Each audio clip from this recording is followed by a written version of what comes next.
Okay.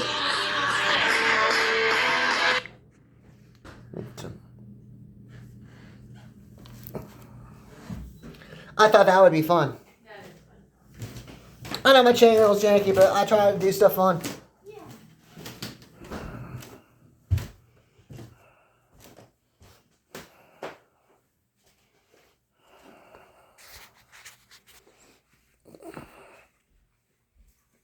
Oh, I'm still recording. That is my janky little channel. I didn't know I was still recording. So awesome. We are deep in the Krakens lair. I have to laugh sometimes at my tech inability.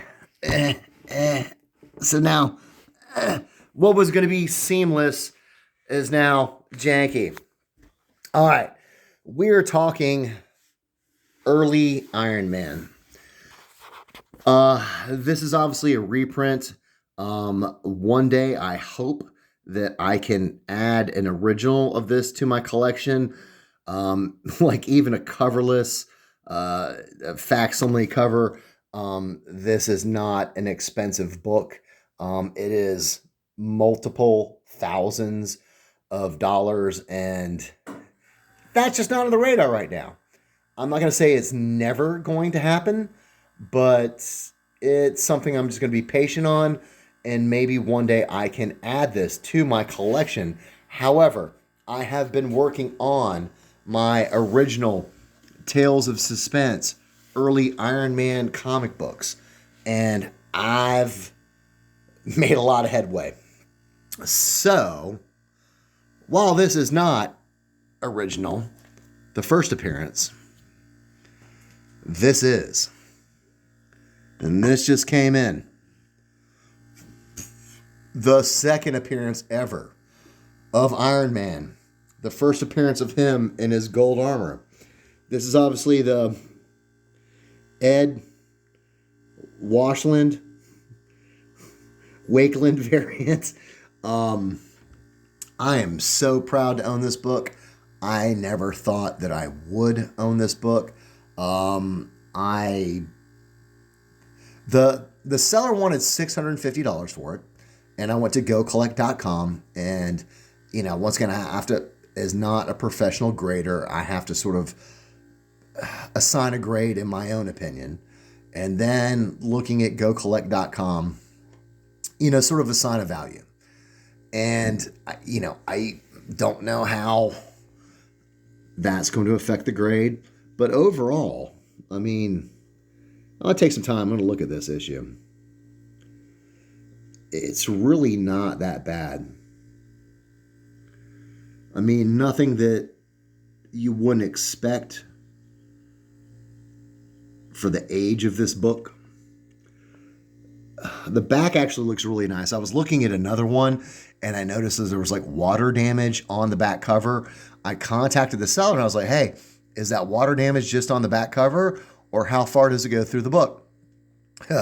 And then he took some pictures, and not only did the water damage on the back cover go through multiple pages of the book, there was like a 2-inch spine split at the cover that had not been disclosed in his original details of the condition of that book. Now, he has since corrected that and added those pictures. So good on you for being an honest seller. I won't call his name out here. He was 190. Excuse me. I'm on a different book. He was wanting like $90 more than I ended up spending on this book for what I felt was a better condition. So second appearance of Iron Man in the gold armor. I've mentioned this before in videos. I like the retro look. It's not streamlined. It's not high tech. He kind of looks like a undersea diver from like World War II or something. But I really love that, and I am so proud to own this. So this is number 40. For people that have been watching my channel, I purchased this and had it graded, and it came back a 6.5, which I was super pleased with. And I love this cover. I love everything about this cover. I'm very happy with the 6.5 grade. I don't think it was overgraded. I know some people have problems with this company, but so far my experience has been very positive. I had a question about a couple of books, whether they were actually dry cleaned and pressed, and the owner of PGX, Daniel Patterson, got back a hold of me, and we discussed it and what those processes can do and can't do in terms of fixing damage on books. And I was ultimately very satisfied. Their turnaround time is great. They send them to you very well packaged. I have sold some of my PGX books. So the people that are out there like, oh no, CGC, it sells for so much higher. Well, I've got $6,800 on the sale of 3 books that tells you you're not entirely correct in that assessment. But this is not about PGX or CGC or grading companies. This is to show some books that I'm sure a lot of people just don't have in their collection. This is the book that started it all for me. Tales of Suspense number 42. I got this for $75. I referenced this in my first video I did showing my early Iron Man collection. This is CBCS. So if that makes you happier about that 4.0 grade, there you go. But the point was I made an offer to the seller who accepted the $75. And I was like, wow, this is such an early appearance of Iron Man.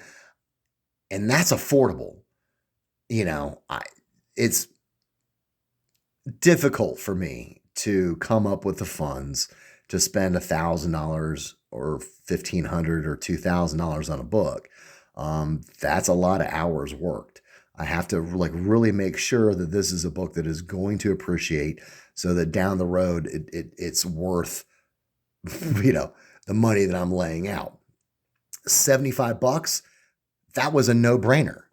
I pounced on that. So that started me off to realizing, hey, this is not unobtainium. This is, some early books that I didn't think that I could own that I now do own. So this is number 43. Once again, CBCS, graded a 4.0. Really love this. And you'll notice, the grades of these books, they're not high. I mean, if you need a 9.0 or higher and you've got the funds to do that, I applaud you. Well done. I'm sure those will appreciate. However, Chris from the We Love Comics channel raises a really salient point that when it comes to selling a book, if this, number 43 was a 9.0, for one, I wouldn't have spent the couple $100 that I did on it. I would have spent multiple thousands of dollars on it. When it came time to sell it, if I had intentions on speculation on selling this book, where now I want $8,000 for it. First of all, I'm all in, thousands of dollars, but I'm trying to make a profit.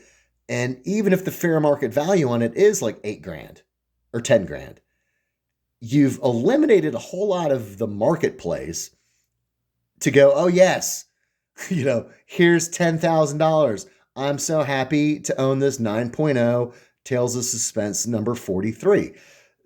So it makes it harder to sell a book.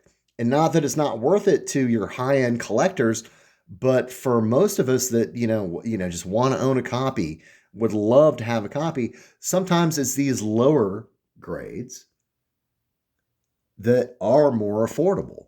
So even, I'd have to go look at my notes, say I spent, $170 on this.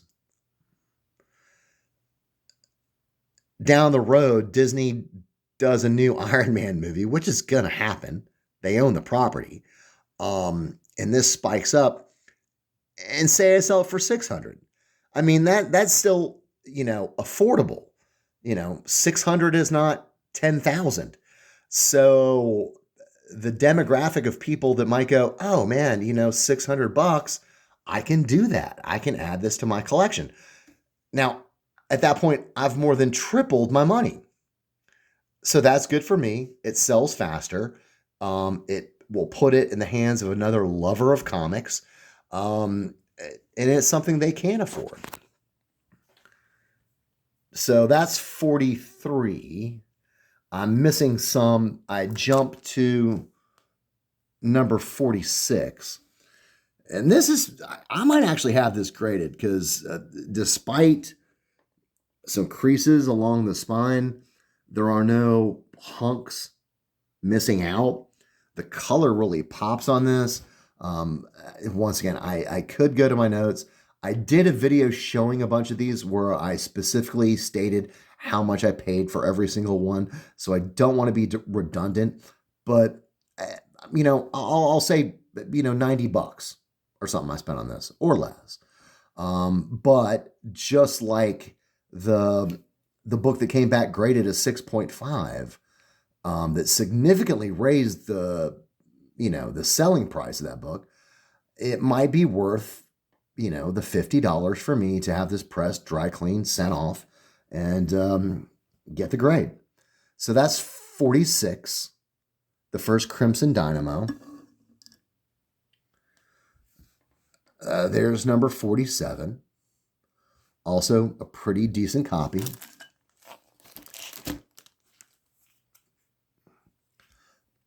Missing 48. There's number 49. I got this for stupid low. I was like a little garage sale, and the guy didn't know what he had. I bought this for $5. That's the price he had on it. So I don't feel bad for not informing him of the value of this book. I gave him my $5. This has damage. I mean, once again, it's not significant damage. I like the Angel X-Men crossover. I think that's kind of cool. So this is a newer edition. 49. I'm missing 50. There's 51. And we can start to see the evolution of the armor. The first gray armor to the gold armor to where we jump in to the yellow and red. Once again, I do really like this. I love the antenna on the shoulder where that was like high tech, where it's like, yes, I can get radio signals. I'm Tony Stark. I'm a multi-bajillionaire. I can get radio signals. I thought that was kind of cool. I don't have number 52, which for comic book collectors, as you know, is the very first appearance of Black Widow, whose movie is coming out. I've got some that I'm watching. I'm talking right now with an individual in England who owns a couple of these issues that I am missing, and I'm going to see if I can't make a bundle deal. I bought this for $40. Second appearance of Black Widow, Iron Man, or Tales of Suspense, rather, number 53. Once again, it does have, multiple creases, but the spine is intact. There's no major hunks missing out of the cover. It's entirely readable. The pages are pliable. You can read it. You can look at all the art. You can read the story. For $40, cannot complain. From 53, boom, number 54. The Mandarin's Revenge. I think it's number 50, which is the first appearance of Mandarin. That's one of the ones that I do need to add. It seems like in this issue, he changes his helmet again. Wait till you see Iron Man's new protective head mask. Old Bullethead seems to change his iron mask as often as a glamour girl changes her hairdos. But this one is a doozy. I am intrigued. But I kind of like how the Mandarins blast him in the face. That's kind of cool. That is 54. Number 55. I've mentioned this before.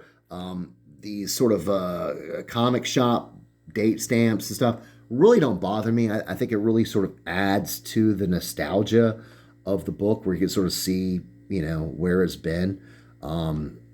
Pretty cool cover, pretty good copy. That was 55. Number 56. I like the unicorn. Now, I think his helmet looks a little silly right here, but I think the idea of the unicorn, if Marvel can, make a talking raccoon a household name, can take a monster from Planet X, barely talking tree, and turn him into a plush toy, they could probably do something cool with the uncanny unicorn. So, this might be a spec book. It's not a villain of Iron Man that we have seen yet in the MCU. Big boy book here. Number 57. The first appearance of Hawkeye. Once again, it is graded 3.0 PGX. I did save money off what the seller was asking for. I bought this a while back. Once again, I have a video actually where I show the live unboxing of this. I think Hawkeye's got some legs to him. People really seem to like this character. For a guy like, let's face it, who has a bow and arrow, I think the movies have really done him justice and have made him a much more sort of interesting, compelling character. So number 57, good book to own. 59. Now, this is interesting. It's the first Silver Age appearance of Captain America. However, it's really not Captain America. So that the title of first appearance of Captain America Silver Age does go to the Avengers number 4, because this actually turns out to be an android. However, I will say that this is the second appearance of Kraven the Hunter that has been rumored to, that he's going to show up. Rumor or not, I think eventually Kraven the Hunter will show up. And after his first Amazing Spider-Man appearance, I believe it's number 15. You guys can correct me if I'm wrong. I'm, just pulling this information out of my head. This is actually his second appearance. So for that alone, I think this issue holds some value. Now, I told the story how I purchased this and the mail carrier delivered it to the wrong house. They were unable to retrieve it. They refunded my money, but I was like, well, dude, I can't just take the same money and just go buy another one in the same condition. I kept watching. I was patient. And eventually I actually found this one for just a little bit cheaper, like $3-4 cheaper than what I had spent. However, the issue I had purchased, some kid had written over like power, had written like super, the super power of Iron Man. So comparing condition to condition, this one was actually nicer. So I ended up saving a little bit of money. So as opposed to like sour grapes of like, screw you, mailman. How dare you? You lost my comic book. I will never be able to have this for that price again. Rawr. Cry myself to sleep. I kept looking and it took a few months. It did. But I wanted this to sort of complete my run of Tales of Suspense, Iron Man. And this is the last issue where it's just Iron Man, because the next issue is this one. Tales of Suspense, featuring now Iron Man and Captain America. And this is a pretty decent copy. This might be worth having graded. Um, Obviously, as this title continues, it continues with both the Iron Man and Captain America stories. So, where I'm trying to work on issue number 39 through 59, I'm only missing like 5 now. And once again, I keep looking. I have some communication with certain sellers trying to fill in those gaps.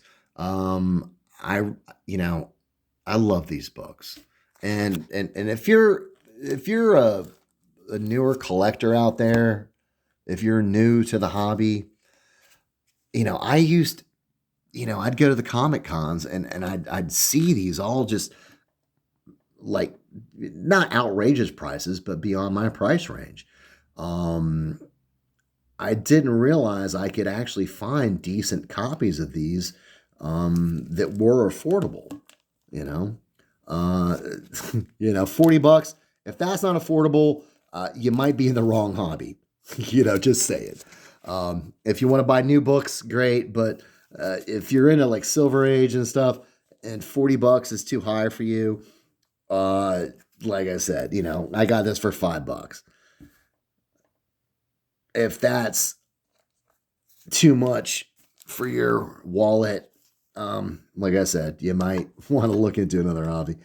But I just never thought I would own these. Um, I mean, just all such great issues, such a decent part of Marvel history. And, once again, this is not high grade. It's a 4.0. That doesn't bother me at all, because I own this physical copy of this book. And it makes me happy. So, like I said, if you're those collectors out there that's like, I had thought this was going to be a 9.2 and it came back a 9. Raw. I'm so upset. My channel's probably not the one for you to watch, because I love comics, and every comic collector has damage or issues with comics that they can accept or not. I have a few restored comics. I'm not hating on those. If that's what you can afford, and based on the restoration, if it makes you happy, it doesn't matter what other people think. I've got Amazing Spider-Man number 14, first appearance of the Green Goblin. It's restored. It's like a 3.5, but I own it, and I'm so happy to own it. So if you're watching other channels, or your comic collecting buddies are like, that's a 4.0. You're an idiot. How dare you buy that? That's garbage. Well, it's not garbage. It's not garbage to me. It's gold. It's the gold Iron Man. And I love it. And like I said, some of these books that I don't have graded, when I bought this, the seller had it listed as a 4.0 to a 4.5. I thought it looked a little bit nicer than that. So I pulled the trigger. I bought it. I spent the money to have it graded, and it came back a 6.5. I mean, who can complain about that? Now, this one, I'm going to have this graded just out of preservation alone. I honestly, I don't care what it comes back, because once it's encapsulated, it's kept safe for a collector 10 years from now, 15 years from now, 20 years from now. I'm dead and gone, but it won't depreciate because it's, not getting handled improperly. And I'm going to use PGX, and people are like, fine. If somebody down the road wants to crack it open and spend the additional money for CGC to grade it, more power to them. But in the meantime, I'll get a quick turnaround time. It'll be encapsulated. It'll have a grade on it, and it's kept safe. And that makes me happy. I'll leave it with this. Bought this from Chris on the We Love Comics channel not that long ago. But for what I paid him for this Iron Man #1 7.0, it's already doubled in value. And just like, I mean, I'd have to go look at the timestamp, but like, like a year and a half ago, tops, and it's already doubled in value. Maybe a little bit more than that. Just to let everybody know, with the exception of this book, this entire run of Tales of Suspense, all of them, okay, I have spent just under $1,700. Now, that's not chump change. I didn't just pull $1,700 out of my wallet and go, here. I didn't need to acquire them all at once. And I found the copies that I could live with the condition. I made and asked for deals from the sellers. Like I said, I saved. I mean, this the guy wanted $650. He took $580. So that's $70 that I can still have in my pocket and use to buy another book. And most of these, that story is the same, where, maybe I save $10 or $15 or $50 on some of them. I did save $50 on that first appearance of Hawkeye. I made sellers offers within the realm of possibility. I didn't offer the dude $100 for this. He wouldn't have responded. But I made him a deal that he was willing to accept. I referenced that, hey, I can buy this immediately via PayPal. And when the sellers accept my deals, and I say immediately, the second they accept my deal, I pay for it. That establishes trust. It establishes a network to where, I can go back to this seller and go, hey, man, do you remember when I bought that Tales of Suspense #40 from you? Here's this other book you're selling that I'm interested in. Here's another deal I'm offering for you. And they know that it's going to be hassle-free from Dan the Kraken Man, and they're going to have their money. So, I mean, that's sort of, networking, integrity, all that kind of stuff rolled into one. But I did want to show these books. I know most collectors don't have all of these or some of these. And so it's real fun to see them. It just really is. I used to see these as wall books, $800, $600. I mean, the condition was probably nicer. But I was like, oh, man, I'm just never going to have these. But I do now. So everybody out there, enjoy comics. Enjoy comic collectings. Collecting. Be patient. Don't give up on books. Don't think. I mean, if your attitude is like, I will never own this, and you do zero work, if you don't watch auctions, if you don't reach out to sellers, if you don't go and whatever, check out the church garage sale, if you don't let people around you know that you collect comics, because I've actually acquired comics just where the words got out. Oh, my wife is at work. Oh, yes, my husband collects comic books. And then somebody's like, oh, well, hey, I've got this stack of comic books that I got from my grandfather or from my father that they're not invested in, that they might not know much about. And I'm not out to take advantage of anybody, but certainly in there's opportunity to acquire some books.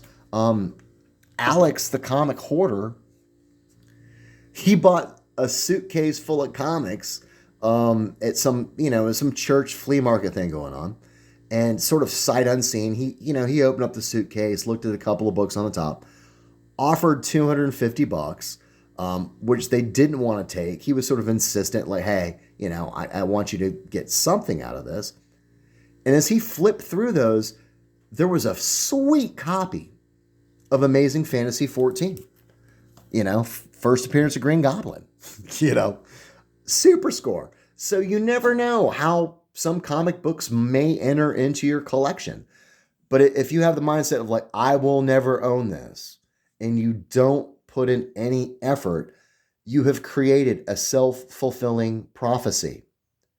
If you actually put in the effort and take the time and don't jump on the first book you see, because for every one of these that I paid less than $50 for, if you go look at Tales of Suspense number 51 on eBay right now, I'm sure they range up to the thousands of dollars.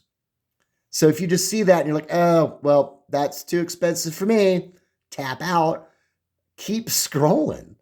There might be the newly listed one. Once again, you can look for an auction that may be ended with 0 bids and reach out to the seller and say, hey, you wanted whatever, $150 for this, but nobody bid on it. Would you be willing to take 120, 110 and see what happens? If you do it in a nice, respectful way, you will be amazed at the books that you might be able to add to your collection. So everybody, this is Dan, the Kraken Man, deep in the Kraken's lair. This so far is my Tales of Suspense run. As you can tell, I'm only missing a few. I might not get them today. I might not get them this month or next month. I might not get them in a year. But eventually, I'm going to be able to reference this video and go back and go 39, 40, 41, 42, 43, and do the entire run up to number 59. Once again, enjoy comic books, enjoy comic book collecting. Everybody have a great day. Thanks for watching.